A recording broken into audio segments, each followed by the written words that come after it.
যখন মাইয়েতকে কবরে শোয়ানো হয় তখন সে তাকে দাফন করে যাওয়া ব্যক্তিদের হাঁটার খসখস আওয়াজ শুনতে পায়।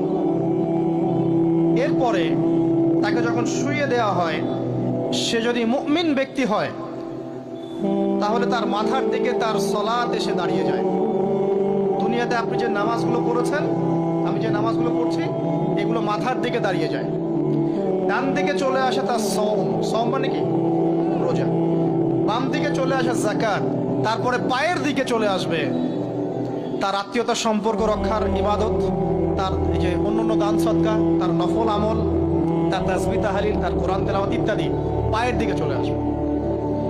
এখানে একটা হাদিস এসেছে, সূরাতুল মুলক যে ব্যক্তি রাতের বেলা তেলাওয়াত করবে, কোন সূরা ভাই? তাবারাকাল্লাযী বিয়াদিহিল মুলক ওয়া হুয়া আলা কুল্লি শাইইন কাদির। এই সূরা যে ব্যক্তি রাতের বেলা করে তেলাওয়াত করবে, ইনশাআল্লাহ সূরা মুলকও কবরে তার সাথে থাকবে এবং কবর আযাব থেকে সূরা মুলক তাকে বাঁচাবে ইনশাআল্লাহ। আমি বুঝাচ্ছি যে কি অবস্থাটা হবে। এবার দুজন ফেরেশতা মাথার দিক থেকে আসবেন, আসতে চাইবেন, সালাত বলবে এখান দিয়ে আসা যাবে না, এদিক দিয়ে আসা যাবে না। ডান দিক দিয়ে আসতে চাইবেন, এদিক দিয়ে আসা যাবে না। বাম দিক দিয়ে আসতে চাইবেন, যাকাত বলবে এদিক দিয়ে আসা যাবে না। পায়ের দিক দিয়ে আসতে চাইবেন, আমলগুলো বলবে এদিক দিয়ে আসা যাবে না। তারপরেও তারা আসবেন, চোখগুলো হবে নীল এবং কালো বর্ণে, নীলাপ চোখের, কালো। মুনকার নাকি? উঠে বসিয়ে দেওয়া হবে। এবার তিনটা প্রশ্ন। প্রথমে প্রশ্ন হচ্ছে কি, মান রব্বুক, তোমার রবকে? তখন মুমিন বান্দা বুক ফুলিয়ে বলবে রব্বি আল্লাহ, আমার রবকে আল্লাহ। পৃথিবীতে যে ব্যক্তি আল্লাহর সাথে শিরিক করে নাই, আল্লাহ তাওহীদের উপর থেকেছে এবং তার উপরে মৃত্যুবরণ করেছে, ইনশাআল্লাহ সে ব্যক্তি এর উত্তর নির্দ্বিধায় দিতে পারবে ইনশাআল্লাহ। আর দুনিয়াতে যে বা যারাই আল্লাহর সাথে শিরিক করবে, আল্লাহর সাথে শিরকের পাবে লিপ্ত হবে, ওই অবস্থায় মারা যাবে, তাওহীদের উপর থাকবে না, কোশ্চিন কালেও মান রব্বুক উত্তর দিতে পারবে না। তারপরে প্রশ্ন হয়ে যাবে মা দীনুক, তোমার দিন কি ছিল? মুমিন বান্দা উত্তর দিবে কি? দিন ইয়ান ইসলাম, আমার দিন ছিল ইসলাম।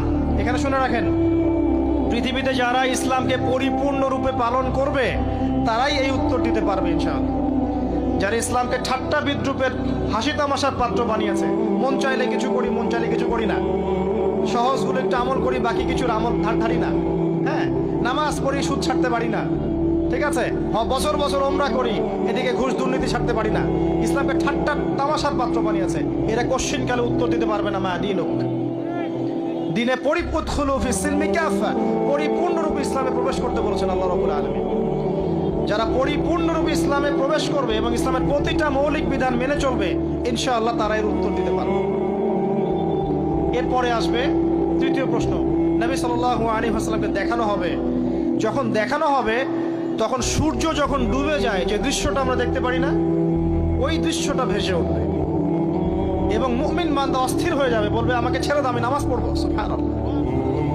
তার কারণ তার কাছে মনে হবে যে আসরের ওয়াক্ত হয়ে গেছে, আসরের ওয়াক্ত হয়ে গেছে, আসরের ওয়াক্ত চলে যাচ্ছে, আমাকে নামাজ পড়তে হবে। চিন্তা করেছেন? ওই যে একটা হাদিস আছে না, যে 7 শ্রেণীর মানুষকে আল্লাহ রাব্বুল আলামিন আরশের ছায়া ছায়া দিবেন, তার মধ্যে এক শ্রেণীর মানুষকে যার অন্তর মসজিদের সাথে ঝুলে থাকে, তার মন মসজিদের সাথে ঝুলেছিল, এই সূর্য ডুবে গেল বলে আমাকে ছেড়ে দাও, আমি নামাজ পড়তে যাব। তখন ফেরেশতারা বলবেন তোমাকে নামাজ পড়তে দেয়া হবে, তবে তার আগে তুমি এর উত্তর দাও। কি উত্তর? এই ব্যক্তির দিকে তাকাও। তখন নবী সাল্লাল্লাহু আলাইহি ওয়াসাল্লামকে দেখানো হবে, সাল্লাল্লাহু আলাইহি ওয়াসাল্লাম দরুদ পড়বেন। বলা হবে যে এই ব্যক্তির সম্পর্কে তোমার কি ধারণা?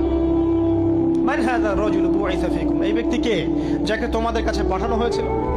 মুমিন ব্যক্তি নির্দ্বিধায় বলে দিবে যে তিনি হচ্ছেন আমার নবী মুহাম্মদুর রাসূলুল্লাহ সাল্লাল্লাহু আলাইহি ওয়াসাল্লাম। দেখুন, পৃথিবীতে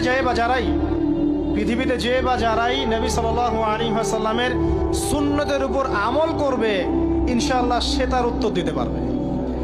দুনিয়াতে যারা নবীর সুন্নতের 5 পয়সা পরোয়া করছে না, তার আদর্শের 5 পয়সা দাম দিচ্ছে না, তারা কোশ্চিন কালে উত্তর দিতে পারবে না। নাম হতে পারে আব্দুর রহমান, আব্দুর রহিম, নবীর সুন্নতের ধার ধারে না, তারা উত্তর দিতে পারবে না। নবীর সুন্নতের গুরুত্ব কত গভীর, এটা আমাদেরকে এখান থেকে বুঝতে হবে। তাই প্রিয় যুবক ভাইরা, মুসলিম ভাইরা, আমাদের জীবনটাকে নবীর আদর্শ এবং সুন্নতে ঢেলে সাজাতে হবে। সকাল থেকে সন্ধ্যা পর্যন্ত প্রতিটা কাজ করবো কার তরিকায়? রাসূলের তরিকা। নামাজ পড়বো তার তরিকায়, রোজা, সিয়াম, হজ, জাকাত, আমল, মুআমালাত, আখলাক সব কার তরিকায়? নবী সাল্লাল্লাহু আলাইহি ওয়াসাল্লামের তরিকা অনুযায়ী ইনশাআল্লাহ। আল্লাহ পাক তৌফিক এনায়েত করুন, আমিন। এবার ফেরেশতা দুজন জিজ্ঞাসা করবেন অবাক হয়ে যে তুমি কিভাবে এটা জানলে? তুমি কিভাবে এই তিনটা প্রশ্নের উত্তর দিতে পারলে? কারণ বেশিরভাগ মানুষ তো উত্তর দিতে পারবে না, বেশিরভাগ মানুষই এই উত্তর দিতে পারবে না। কারণ কিয়ামতের মাঠে 1999 জন মানুষ জাহান্নামে যাবে। নাউজুবিল্লাহ। তো এটা কঠিন পরীক্ষা। আল্লাহ রাসূল সাল্লাল্লাহু আলাইহি ওয়াসাল্লাম বলেছেন যে নিশ্চয়ই তোমাদেরকে এখানে পরীক্ষায় ফেলা হবে, আর তোমরা যদি এই পরীক্ষা জেনে তোমাদের মৃতদেরকে দাফন করা থেকে বিরত না থাকতে, তাহলে আমি তোমাদেরকে শুনিয়ে দিতাম কবরে কেমন পরীক্ষা হয়। মানে যদি আমরা শুনতে পারতাম যে কবরে কেমন পরীক্ষা হয়, আমরা ভয়ে আমাদের মৃতদেরকে দাফন পর্যন্ত করতাম না। এটা নবীজি বলছেন সাল্লাল্লাহু আলাইহি ওয়াসাল্লাম। তাকে জিজ্ঞাসা করা হবে যে তুমি কিভাবে জানলে এটা? বেশিরভাগ মানুষ তো পারে না উত্তর দিতে।